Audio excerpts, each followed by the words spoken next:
반갑습니다. 별로 안 반가우신 것 같으시네. 반갑습니다. 예, 축복합니다. 오늘은 이사야서 말씀 여러분과 잠시 나누고자 합니다. 이사야서의 중요한 메시지라고 할 수 있는 남은 자에 관해서 말씀을 잠시 나누겠습니다. 이사야 선지자는 신정주의적인 낙관론자였습니다. 좀 말이 어려운데요. 신정주의적인 낙관론자. 이게 무슨 말이냐면 현실은 힘들고 어렵고 또 낭망스럽지만 하나님을 믿는 믿음 안에서 긍정적이고 낙관적인 미래를 바라보는 그런 믿음을 소유한 자다, 이 말입니다.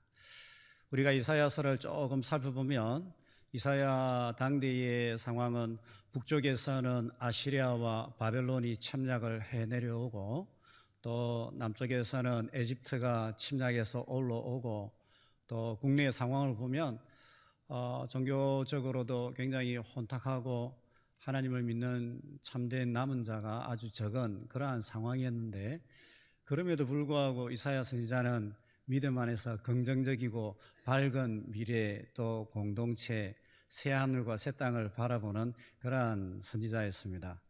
저는 우리 남천교회 모든 성도님들이 긍정적이고 밝고 아름다운 믿음 생활을 하시는 모든 분들이 되시기를 주님의 이름으로 축복합니다. 왜 그러면 이사야 선지자가 이렇게 긍정적이고 밝은 미래를 바라보고 그런 신앙생활을 할 수 있었느냐? 크게 두 가지가 있습니다. 첫 번째로는 머지않아 우리를 다시금 세울 왕이 등장할 것이다. 하나님께서 우리에게 새로운 지도자를, 메시아를 주셔서 그를 통하여서 이 혼탁한 시대에 빛을 던지고 회복을 줄 것이다 라는 것을 바라보았습니다. 두 번째로 이제 이사야 선지자가 바라본 건 뭐냐면 이 메시아 새로운 왕의 통치와 함께 하나님께서 이 남은 자 참 성도들을 일으키셔서 그들을 통하여서 구원을 이루시고 그들이 새하늘과 새 땅에 들어가게 할 것이다 라는 그러한 믿음, 그러한 미래의 상을 가지고 있었기 때문에 현재의 어려움을 초월하여서 긍정적이고 밝은 믿음을 가질 수가 있었습니다.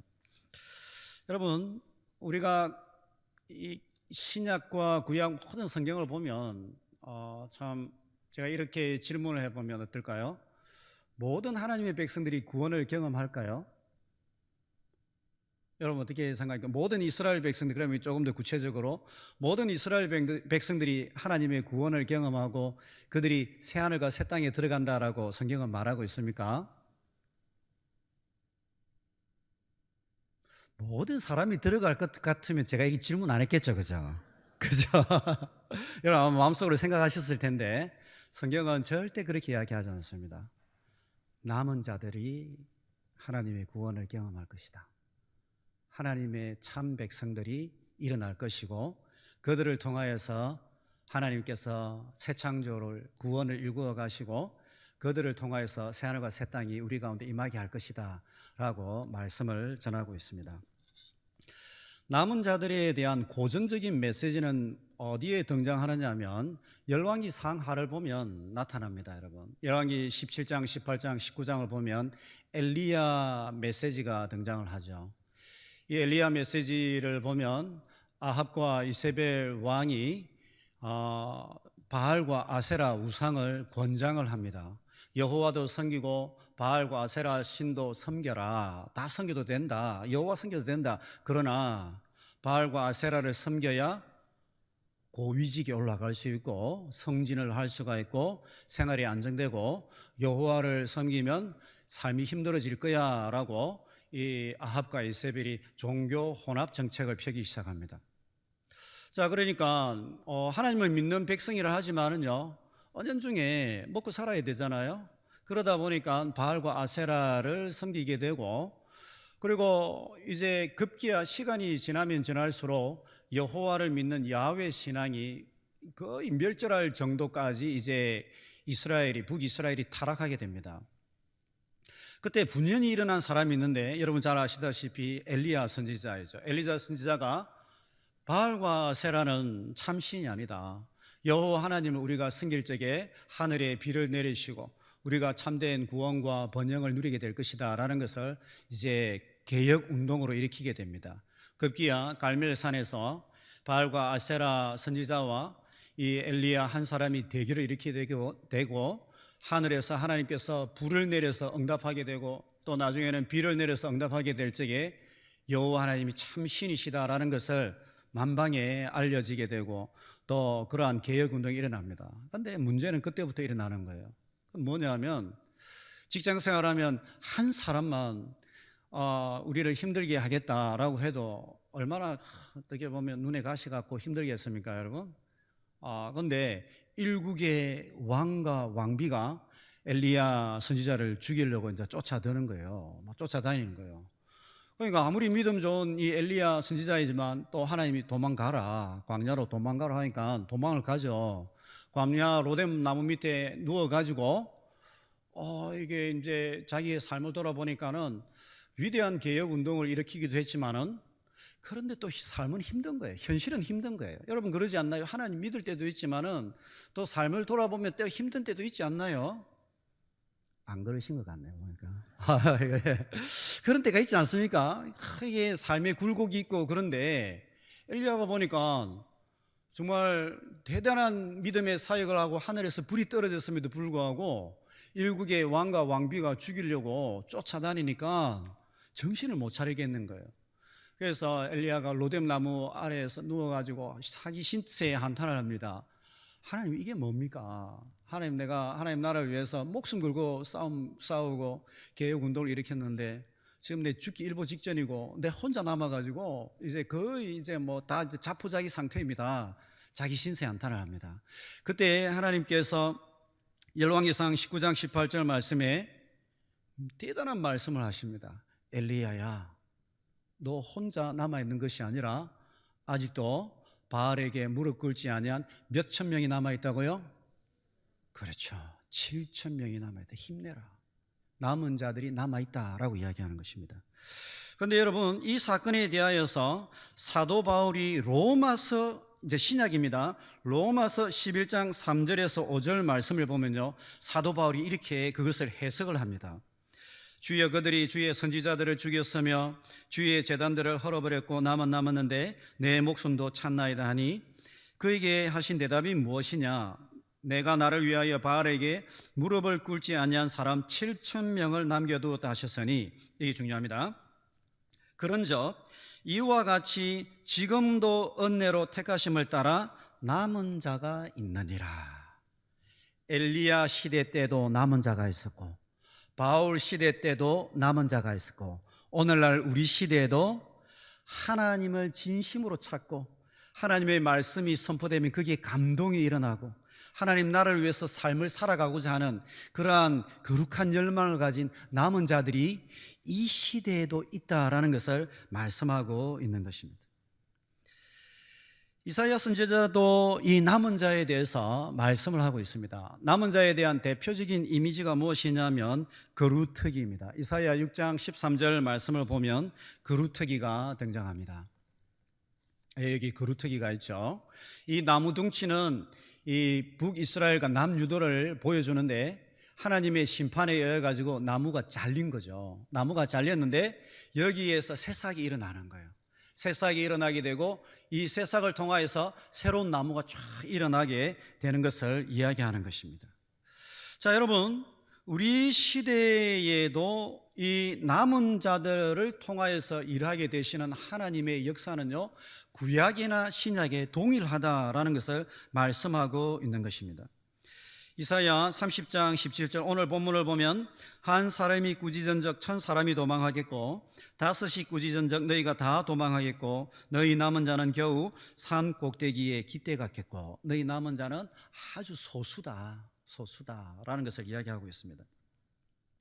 원래 남은 자는 피난민들을 의미하는 대표적인 용어입니다, 여러분. 북이스라엘이 멸망하게 되니까는 이 아시리아의 침략에 의해서 북쪽에 있는 북이스라엘이 멸망하게 되니까 그 피난민들이 남쪽으로 내려오는 거예요. 내려와가지고 그 사람들이 남아서 이제 새로운 이스라엘 유다 백성을 건설하고 이렇게 하는데 이것이 단순히 남은 자 피난민들로서의 어떤 용어로 이제 남아 있는 것이 아니라 점점점 발전을 하게 되는데요. 참된 하나님의 백성을 의미하는 신학적인 용어로 이 남은 자의 용어가 발전하게 되고요. 그래서 이제 많은 이제 사역자들이나 또 신학자들이 여러분 들어보셨을 모르는데 렘넌트 그런 말을 하죠. 남은 자들이 있다라고 이야기하는 것입니다.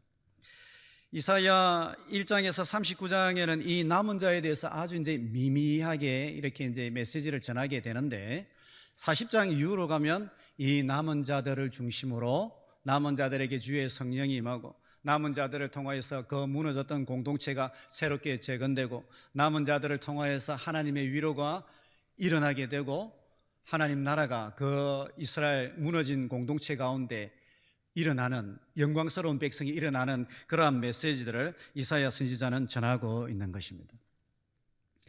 제가 이제 미국의 트리니티에서 공부를 할 때의 일입니다. 지도 교수님께서 이제 이사야서를 이제 여름 방학 때 많은 목사님들과 또 학생들을 중심으로 이제 강의를 하는 거예요. 그러니까 이제 여름에 특별 클래스를 하니까 제가 이제 이사야 전공하니까 너도 와서 들어라 이렇게 하는데 전 세계에 와서 전 세계에 있는 목사님들이나 또 학자들이 와가지고 이제 교수님의 이제 수업을 듣기 시작하는 것입니다. 그런데 제가 이제 수업을 쭉 듣는 중에 독일에서 한 목사님이 와가지고 그 이사야 수업을 듣는 것입니다. 그래서 제가 조금 놀랐습니다. 왜 그러냐면 독일은 신학으로 치면 세계 최고의 신학을 가진 그러한 신학적인 전통을 가진 나라가 독일입니다. 여러분 종교개혁을 일으킨 루트가 어느 나라 사람입니까? 그렇죠. 독일 사람이죠. 독일 사람. 자, 여러분 생각해 보면 신학의 전통에 있어서 최고의 어떤 전통과 신학적인 지식을 자랑하는 이 독일 사람인데 독일의 신학교도 많고 거기 공부하면 되는데 비행기를 타고 이렇게 미국으로 온 거예요. 그래서 제가 물어보았습니다. 교제를 하면서 물어보았습니다. 어떻게 왔냐? 독일의 신학교도 많은데 왜 굳이 여기까지 와가지고 또 비싼 비행기 값 내가지고 이리 왔냐? 물어보니까 그 목사님이 정말 이런 말씀을 하시더라고요. 독일에는 신학은 있는데 신앙이 없다라는 것입니다. 신앙이. 이게 무슨 말이냐면 신학적인 학문은 있는데 하나님도 부인하고 또 삼위 하나님도 부인하고 기적도 부인하는 거예요. 왜 그러냐면 자유주의 신학이 이 독일에서 만연하게 되었기 때문인 것이죠. 자유주의 신학이 이 독일 교회를 잠식하게 되니까는요, 성경도 하나님의 말씀이 아니라 고대 근동의 하나의 문학적인 서적 중에 하나다, 이런 이야기들을 하게 되고, 그러다 보니까는 하나님도 부인하고 예수님도 부인하고 예수님의 기적도 부인하고 신앙이 사라지게 되고 기적을 부인하게 되니까는 교회들이 문을 닫아버린 거예요. 몇백 년 사이에 교회들이 다 문을 닫아버린 거예요. 그래서 자기는 이 자유주의 신학과 또 잘못된 신학을 배우지 아니하고 하나님께서 원하시는 참 복음을 배우기 위해서 여기에 왔다라고 그렇게 이야기하는 거예요. 제가 문득 그 목사님을 보면서 무슨 생각이 들었냐면요, 이 목사님이 독일 교회의 남은 자구나. 이렇게 하나님 나라를 위해서 마음에 감동이 있고 불꽃을 가진 남은 자들이 있구나라는 것을 제가 깨닫게 되었습니다. 주 안에서 사랑하는 성도 여러분, 이 시대가 하나님의 교회와 기독교를 비하하고 비난한다 하지만 저는 그렇게 상관하지 않습니다. 코로나 시대 이후에 교회가 어려움에 처했다 할지라도 저는 그렇게 크게 문제되지 않는다라고 생각합니다. 왜 그러냐면요, 오늘날 우리 시대에도요, 하나님 나라를 향하여서 뜨거운 열정을 가지고 하나님 나라를 위해서 살고자 하는, 주의 말씀을 받으면 거기에 감동이 있는 남은 자들이 있기 때문에 그렇다라는 것입니다. 아멘입니까? 하나님께서는 오늘날 이 시대에도 여전히 창조의 하나님이시고 구원의 하나님이신 것을 여러분 믿으십니까? 구약의 모든 만물을 창조하신 그 하나님께서 여러분의 운명을 새롭게 창조하실 그 놀라운 창조의 역사를 기대하십니까? 우리가 하나님을 믿는다는 그거잖아요. 여러분, 하나님이 구원의 하나님으로서 에집트의 그 억압과 또 고난과 애통함 속에서 이스라엘을 구원하여 내셨던 것처럼 여러분의 삶을 억압과 어려움 속에서 구원하여 내시는 하나님이신 것을 믿으십니까? 그 놀라운 사역들을요, 하나님께서 누구를 통하여 일구어 가시느냐? 남은 자들을 통하여서, 남은 자들을 통하여서, 마음에 감동이 있는 사람들, 뜨거움이 있는 사람들을 통하여서 하나님 그 놀라운 창조와 새 창조와 구원의 역사를 일구어 가신다라는 것입니다. 저도 남천교회에 참 귀한 목사님을 주께서 보내주셨다라는 것을 보면서 참 기쁘게 생각합니다. 박신호 목사님은 제가 오래전에부터 교제하였고 또 제가 마음으로 존경하는 그러한 목사님이고, 우리 교단에서 유일하게 이론과 임상과 실제를 겸비하신 아마 유일한 목사님이지 않으실까. 이론의 성인 교육에 여기 박사학위도 있으시고 책도 있으시고, 여러분 책 써보신 적 있으세요? 써보신 적 있으세요? 저도 2권 써봤는데 힘듭니다, 여러분. 힘듭니다. 그러니까 좀 더 쓰려고 하긴 하는데, 여러분 이 이론도 쉽지 않지만 또 임상을 골고루 가지고 계신 분이시다.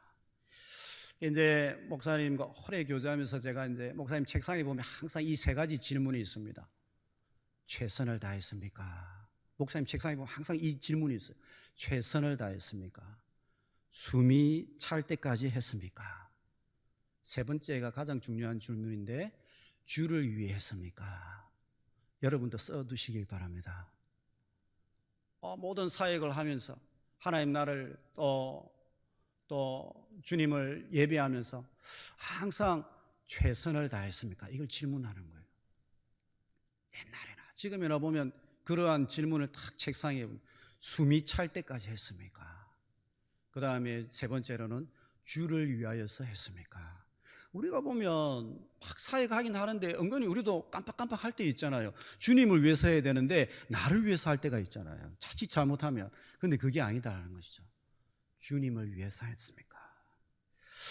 하나님께서 정말 귀한 목사님과 또 남은 자들의 공동체를 통하여서 이 지역의 남천동과 이 부산과 이 경남과 이 나라에 빛이 되는 아름다운 교회로 주께서 세워가실 줄로 믿습니다. 축복합니다. 하나님께서 귀한 사역들을 일구어 가실 줄로 믿습니다. 남은 자들을 통하여서 그 사역들을 일구어 가신다라는 것입니다. 자, 그렇다면 여기서 중요한 질문들이 떠오릅니다, 여러분. 중요한 질문들이 떠오릅니다. 그러면 과연 어떤 자들이 남은 자인가? 첫 번째 우리가 질문해야 되는 것은, 과연 어떤 사람이, 어떤 성도가 남은 자인가? 나는 남은 자인가? 나는 과연 남은 자의 성도인가? 아니면 나는 내 혼자 이렇게 신앙생활 하는 사람인가? 하나님이 모른다 하면 어쩌니까? 이렇게 오랜 생활 신앙했는데 하나님이 모른다 하면 그렇게 하면 안 되잖아요. 그래서 우리가 질문해 봐야 되는 것이 2가지 특징인 질문이 있는데, 과연 어떤 자들이 남은 자인가? 그리고 나는 정말 하나님께서 찾으시는 남은 자의 신앙 영성을 가진 그러한 성도인가? 라는 것을 질문해야 된다는 것입니다. 오늘 본문 30장 15절 이후의 말씀을 보면 남은 자에 대해서 2가지 중요한 영성을 이야기하고 있습니다. 물론 열왕기 상하의 메시지를 보면 바알에게 무릎 꿇지 않은, 우상 숭배하지 않은 자가 남은 자다라고 그렇게도 이야기하는데, 그것과 이어서 이사야서 메시지는 또 다른 측면에서 2가지의 남은 자의 신앙을 우리에게 이야기하고 있습니다. 첫 번째로는 남은 자들은 잠잠히 하나님을 신뢰하는 자들입니다. 자, 중요한 것은요, 잠잠히 신뢰하는 자들입니다. 그래서 그들은 구원을 얻게 되는 자들입니다. 하나님을 신뢰하되 잠잠히 하나님을 바라볼 수 있는 영성을 가진 자들이라는 것이죠. 15절 말씀 우리 다 같이 한번 읽어보도록 하겠습니다. 30장 15절 말씀, 자, 시작. 주 여호와 이스라엘의 거룩하신 이가 이같이 말씀하시되, 너희가 돌이켜 조용히 있어야 구원을 얻을 것이요 잠잠하고 신뢰하여 힘을 얻을 것이거늘 너희가 원하지 아니하고 라고 이야기합니다. 잠잠히 신뢰하는 자들, 잠잠히 신뢰하는 자들. 이 말씀을 우리가 정확하게 조금 해석을 하려고 그러면요, 이사야 전체 맥락을 볼 필요가 있는데, 특별히 30장의 맥락을 봐야 되는데, 이사야 30장의 이 메시지는 어떤 내용을 담고 있느냐면, 북쪽에서 이제 아시리아와 또 바벨론이 침략을 해 내려오지 않습니까? 그러니까 이 남유다의 왕과 또 정치 고관들이 남쪽의 에집트와 정치적인 동맹을 맺게 됩니다. 왜냐하면 북쪽에서 침략을 해 내려오니까는 그대로 맞아 죽을 수는 없으니까 또 힘이 있는 남쪽에 있는 애굽이죠. 애굽과 함께 정치적인 동맹을 맺게 되는데, 이 정치적인 지도자들이 하나님께 기도하지 아니하고 성령의 인도함을 받지 않고 하나님의 감동하심이 없이 자기들의 인간적인 지혜를 가지고 이렇게 정치적인 활동을 하기 시작하는 것입니다.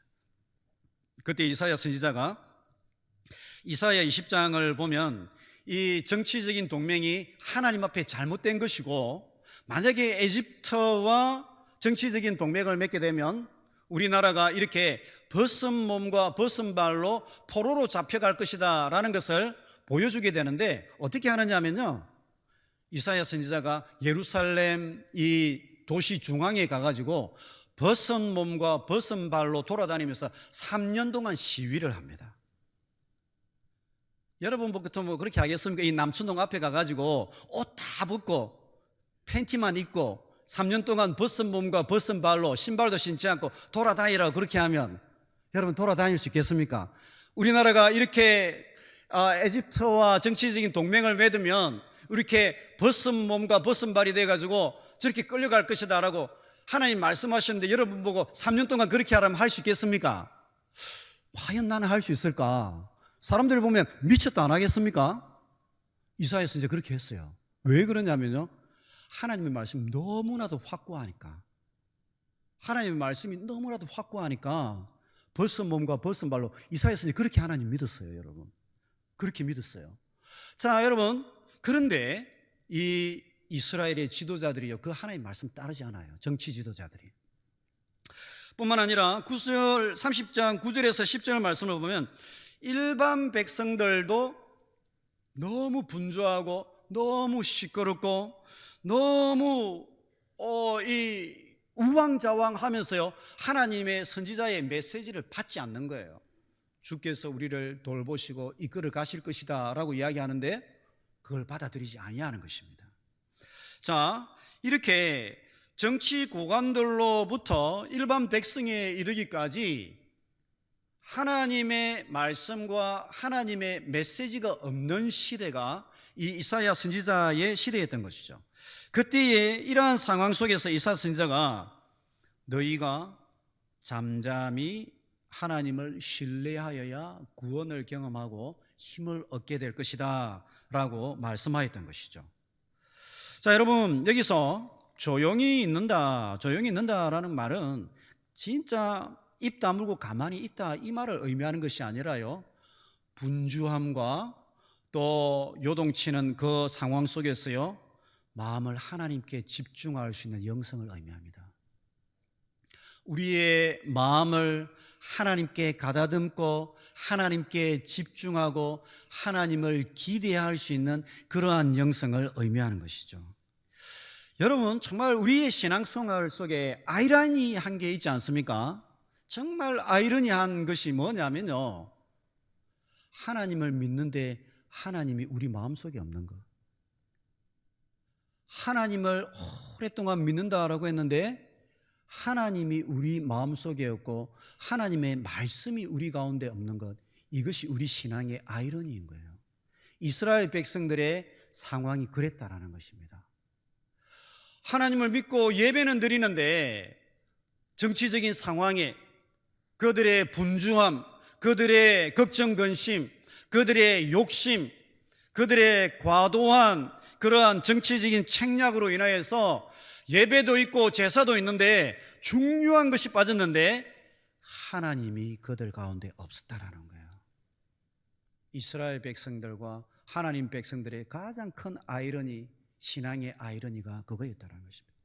그래서 이사야 선지자는 그들을 향하여서 하나님께 집중하고 그 분주함과 불신앙에서 돌아서서 하나님께 집중하고 하나님께 마음을 모을 수 있고 하나님을 기대할 수 있고 하나님께 나아가는 영성을 가져라, 뿌리 깊은 영성을 가져라 라고 말씀하고 있는 것입니다. 그리고 조금 더 나아가서 이사야 선지자는 이 남은 자들을 향하여서 어떻게 말씀하느냐면요, 여호와를 신뢰하는 영성을 가져라. 신뢰하는 영성, 잠잠히 여호와를 기대하고 여호와를 신뢰하는 영성을 가져라 라고 이야기하는 것입니다.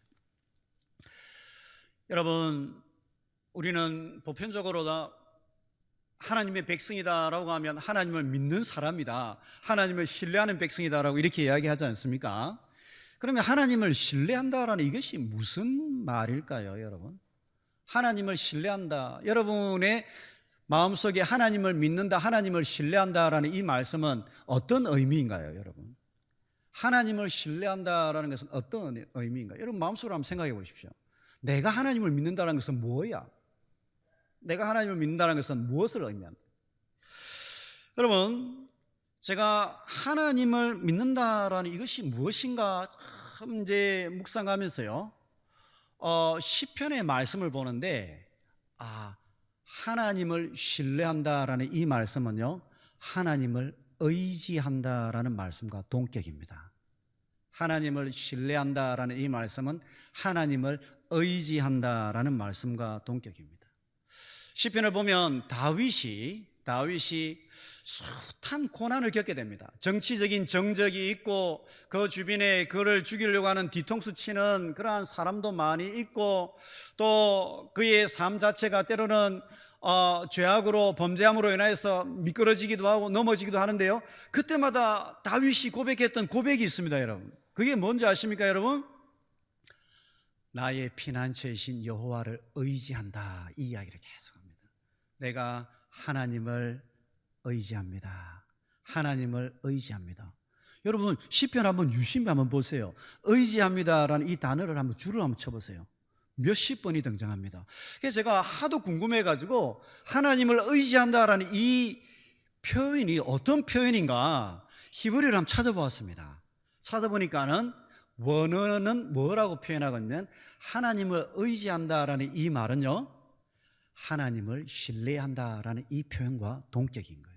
원어는 하나님을 의지한다라는 이 말이 하나님을 신뢰한다라는 말로 나타나고 있는 거예요. 여러분, 때로는 우리가 어려운 일이 있고 힘든 일이 있을 적에 힘이 되고 도움이 될 만한 사람만 찾아가가지고, 나 당신만 믿는다, 내 당신을 의지한다, 내 당신을 의지한다, 내 당신을 믿는다, 내 당신만 믿는다. 또 애들 교육이 걱정이 될 때는 좋은 학원에 있는 선생님 찾아가가지고, 선생님, 내 선생님만 믿습니다. 이게 무슨 말입니까? 내 선생님 의지합니다, 이 말인 거죠. 마찬가지로 우리의 삶과 어려움과 낙심과 슬픔 속에서 우리가 이제 그 문제를 해결하고 뛰어넘기 위해서는 힘이 되는 사람을 찾아가기도 하고 또 재력을 의지하기도 하고 또 어떤 기관을 의지하기도 하는데요, 그러나 성경 말씀은 무엇을 먼저 이야기하고 있냐면, 그래 맞다, 그거 다 우리가 의지해야 되고 또 바라보아야 하지만은 그 모든 것보다 누구를 의지하고 신뢰해야 된다고요? 여호와 하나님께서 이 문제를 해결하시고 도와주시고 우리를 구원하시고 더 좋은 환경으로 바꾸어 주실 거야. 그것을 의지하고 신뢰하는 이 모습이 여호와를 신뢰하는 모습이다라는 것입니다. 주 안에서 사랑하는 성도 여러분, 자, 이런 맥락에서 보면 여러분은 여러분의 인생에 관하여서, 여러분 자녀에 관하여서, 또 여러분 사랑하는 교회를 향하여서 여호와를 신뢰하고 의지하고 계십니까? 아닌 것 같아요. 자, 한번 더 물어보겠습니다. 혹시 주무시는 거 아니죠? 아니죠. 자, 여러분은 여러분의 삶을 향하여서, 여러분의 자녀들을 향하여서, 여러분 교회를 향하여서 여호와께서 여러분을 도우시고 함께하시고 구원하시고 축복하실 것을 신뢰하고 의지하십니까? 그렇게 믿음으로 나아가시기를 주님의 이름으로 축복합니다. 그 믿음대로 역사하실 줄로 믿습니다. 두 번째로 남은 자들의 영적 자질은요, 여호와를 기다리는 신앙입니다. 여호와를 기다리는 신앙이다. 여호와를 기다리는 신앙. 이사야 선지자는 남은 자들의 참된 경건의 요소로서 기다리는 신앙에 대해서 반복해서 이야기합니다. 성경은 기다리는 신앙이 얼마나 소중한 것인가 그걸 이야기하고 있는 것이죠. 우리 18절 말씀을 다 같이 한번 읽어보도록 하겠습니다. 18절 시작. 그러나 여호와께서 기다리시나니 이는 너희에게 은혜를 베풀려 하시며 일어나시리니 이는 너희를 긍휼히 여기려 하심이라. 대저 여호와는 정의의 하나님이시라. 그들 기다리는 자마다 복이 있도다. 여호와를 기다리는 자마다 복이 있도다. 여러분들은 어떠실지 모르겠지만 저 이 말씀을 보면 저는 가슴이 뛰어요. 가슴이 뛰어요. 대단한 말씀이다. 여호와를 기다리는 자는 복이 있다.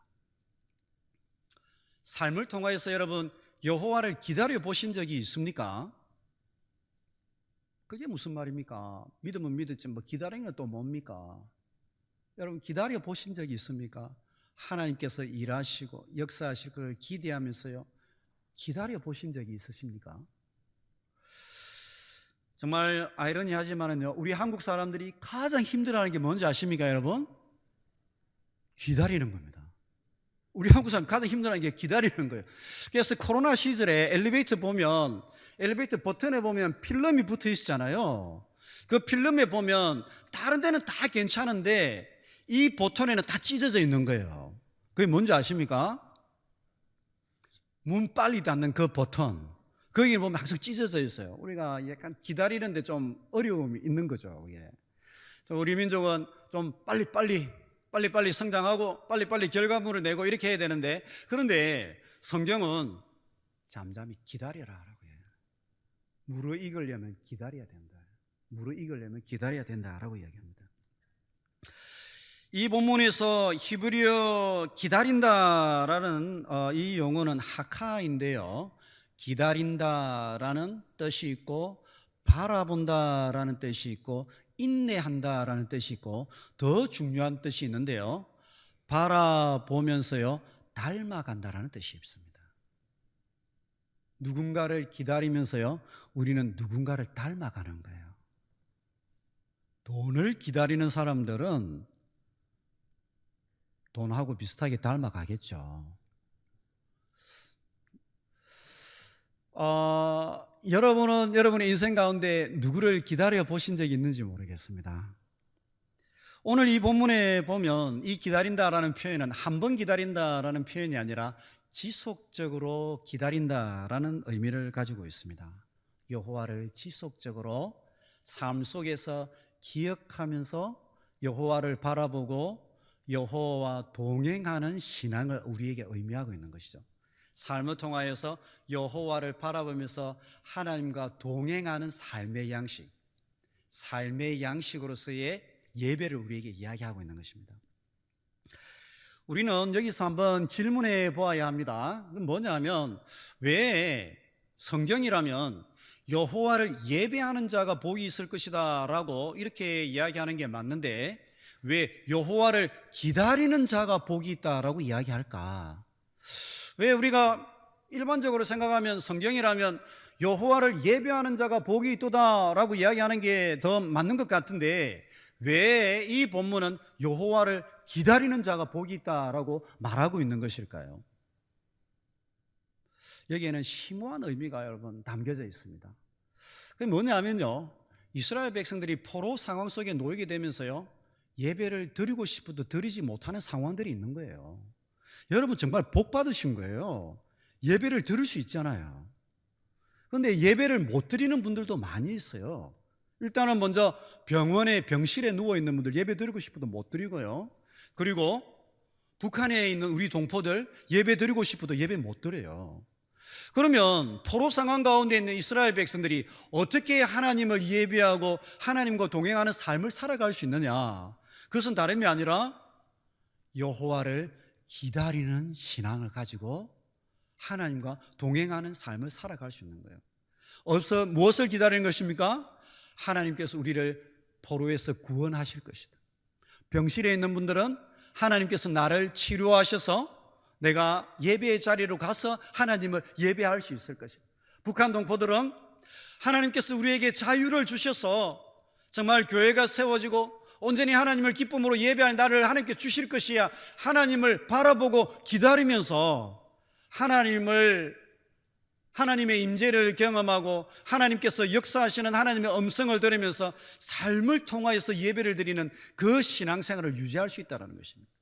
그렇기 때문에 하나님을 기다린다라는 이것은 교회 안에서의 신앙생활뿐만 아니라 교회 밖에서도 하나님을 바라보고 하나님을 기대하고 하나님께서 일하실 것을 의지하고 살아가는 삶의 예배를 의미한다라고 말씀드릴 수가 있는 것이죠. 비록 히브리어 단어는 다른 용어이지만은요, 이사야 40장 31절 말씀도 여호와를 기다린다라는 말씀을 우리에게 말씀하고 있습니다. 이사야 40장 31절, 여러분 다 잘 아시는 말씀인데 우리 한 목소리로 읽어보도록 하겠습니다. 시작. 오직 여호와를 앙망하는 자는 새 힘을 얻으리니 독수리가 날개치며 올라감 같을 것이요 다른 박질하여도 곤비하지 아니하겠고 걸어가도 피곤하지 아니하리로다. 아멘. 소년이라도 넘어지고 장정이라도 곤비하며 쓰러지게 되는데요, 누가 쓰러지지 아니하고 지치지 아니하고 피곤하지 않느냐? 여호와를 앙망하는 자들이. 여호와를 앙망하는 자들. 근데 이 앙망한다라는 이 표현이 다른 영어 표현이나 중국어 성경과 원 의미는 무슨 말이냐면요, 여호와를 기다린다라는 표현이에요. 여호와를 잠잠히 간절히 기다리는 자, 그는 새 힘을 얻으리니 독수리의 날개치며 올라감 같을 것이요 다른 박질하여도 곤비하지 아니하고 걸어가도 피곤하지 않을 것이다 라고 이야기하고 있는 것입니다. 왜 그러냐? 기다린다라는 이 표현은요, 믿음의 또 다른 표현이기 때문에 그런 거예요. 믿지 않은 사람들이 삶을 통하여서 삶의 어려움 때에 삶의 위기 상황 속에서 하나님을 기다리겠습니까? 그러나 믿음이 있는 사람들은요, 하나님을 바라보고 하나님을 기대하고 하나님 앞에 나아가서 하나님을 기다리는 신앙생활을 하게 된다는 것이죠. 그렇기 때문에 이 믿음과 함께 하나님과 동행하는 그 성도는 창조의 능력을 가지시고 새 창조의 은혜로 우리의 삶을 새롭게 만들어 가실 그 하나님의 은혜를 경험하게 될 것이고, 깊은 수렁과 절망 속에서 탄식 속에 있는 그 백성들도 구원의 능력으로 구원하시는 그 하나님의 능력과 지혜를 경험하게 될 것이고, 지혜가 없는 그 아둔함 속에서 하나님께서 부어주시는 지혜를 경험하는 그러한 역사를 기다리는 자들이 경험하게 된다. 하나님을 바라보는 자들이 경험하게 된다라는 것입니다. 한 목사님께서 저를 찾아왔습니다. 저 이제 이렇게 가르치고 강의를 하니까 한 목사님이 찾아와가지고, 교수님, 그럼 제가 독수리의 날개치며 올라갔던 새 힘을 얻기 위해서 지금 이제 여름인데 가을이 될 때까지, 겨울이 될 때까지 그럼 가만히 앉아 기다리면 됩니까?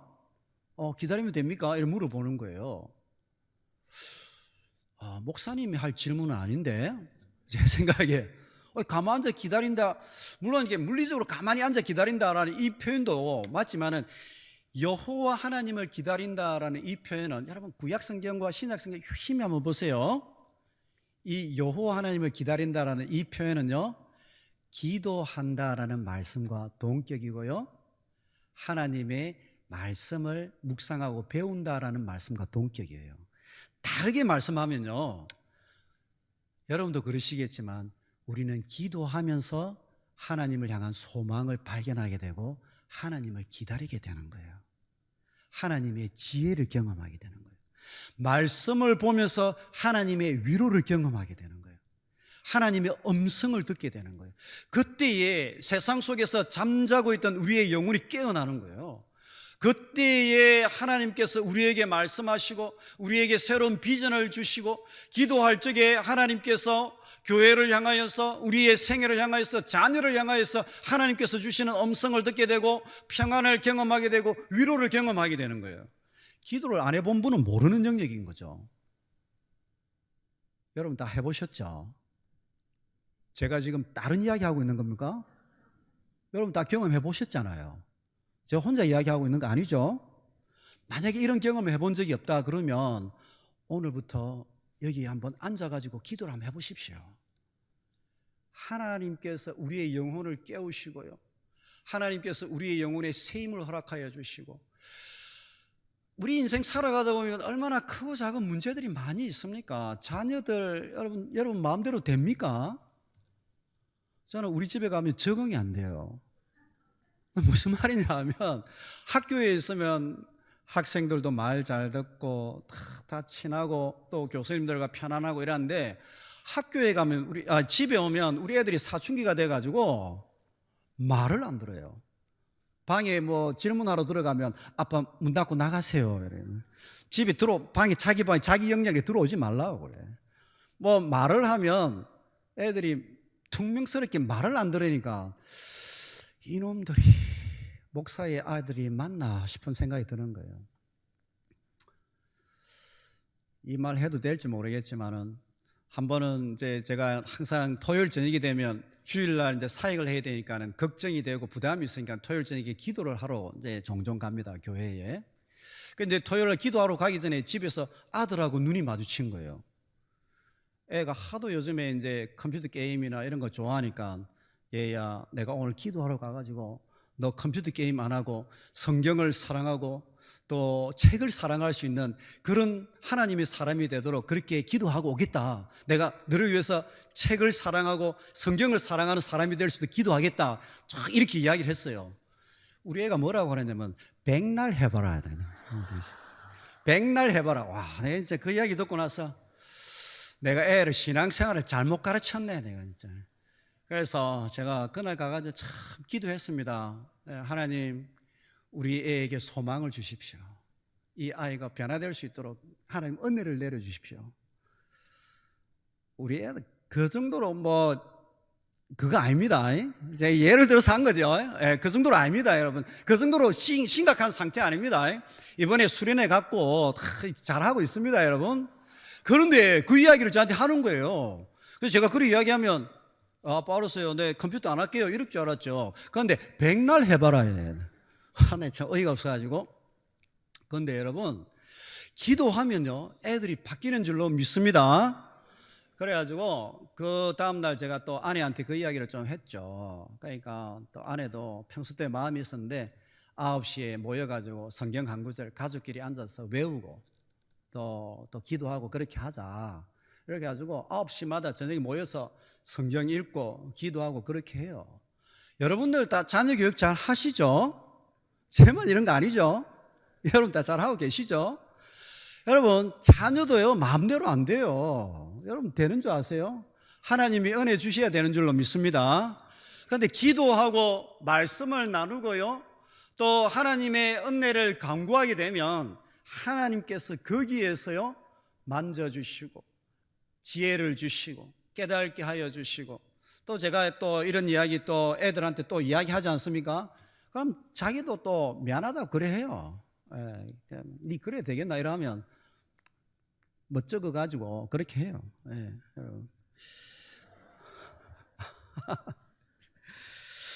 자, 여러분, 그래서 기다린다라는 이 표현은 기도하고 말씀을 묵상하고 삶을 통해서 하나님을 진짜 의지하고 바라볼 수 있는 진짜 신앙 영성을 가지고 있느냐, 그걸 이야기하는 거예요. 그걸 이야기하는 것입니다. 자, 이렇게 기다리는 자에게 하나님께서는 이렇게 말씀하십니다. 내 부모는 너를 버렸으나 나는 너를 영접하리라. 하나님이 믿음으로 기다리는 자에게요, 하나님께서 두 팔 벌려서 영접하고 은혜 주시겠다, 응답하여 주시겠다라고 이야기합니다. 문제는 믿음이 없는 것이고요, 기도하지 않는 것이죠. 그건 거죠. 자, 이제 말씀을 마치도록 하겠습니다. 한국인들은 뭐든지 빨리빨리 해야 된다라고 생각합니다. 뭐든지 빨리빨리 되어야 된다라고 생각합니다. 그러나 성경은 반대를 이야기합니다. 사람이든 음식이든 일이든 깊이 있는 맛을 내고 깊이 있는 사람이 되고 정말 온전한 사역을 이루기 위해서는 먼저는 하나님을 잠잠히 신뢰하는 영성을 가진 자들이 되어야 되고요. 두 번째로는 하나님을 기다릴 수 있는 그런 영성을 가져야 된다라고 이야기합니다. 아이러니한 것은 많은 한국의 크리스찬들이 오랜 세월 동안 하나님을 믿는다라고 하고 예배도 드렸고 전통이 오래된 교회일수록 좋은 또 명성 있는 직분을 가진 자일수록 하나님을 경험하지 못하고요. 그들의 신앙 속에 전통은 있는데 하나님을 잃어버린 경우가 참 많이 있습니다. 그것이 한국 교회의 아이러니입니다, 여러분. 그런 우리의 신앙을 향하여서 이사야 선지자는 무엇을 이야기하느냐? 뿌리 깊은 영성이 뭐냐? 어린아이와 같이 잠잠히 하나님을 신뢰할 수 있는 영성, 그리고 우리의 삶을 통하여서 기도를 통하여서 말씀을 통하여서 하나님을 기대하고 하나님의 일하심을 기다릴 수 있는 그 영성을 가진 자들이 하나님의 남은 자들이고 그들이 무너진 곳을 다시금 세워나가는 사역자의 삶을 살아가게 될 것이다 라고 말씀하고 있습니다. 26절 말씀에 보면 그런 자들은 하나님께서 상처를 삼으시고 그들에게 해가 빛나는 것처럼 하나님께서 의의 빛을 비추어 주실 것이고 그들의 생애와 공동체를 통하여서 하나님 아버지께서 영광을 받으시는 그러한 역사를 일구어 가실 것이다 라고 이야기하고 있는 것입니다. 하나님께서 남천교회에 정말 이 시대 가운데 귀한 교회를 세우셨고 하나님 나라를 위해서 이 지역 사회에 빛된 교회를 세워주신 것을 감사드리고 찬양을 올려드립니다. 남천교회 가운데에 중요한 이러한 변화의 이 시점 가운데에 하나님께서 남은 자들을 세우시고 그 남은 자들을 통하여서 하나님의 더욱더 영광스럽고 빛된 사역을 일구어가는 그러한 역사를 써내려 가시기를 주님의 이름으로 축복합니다.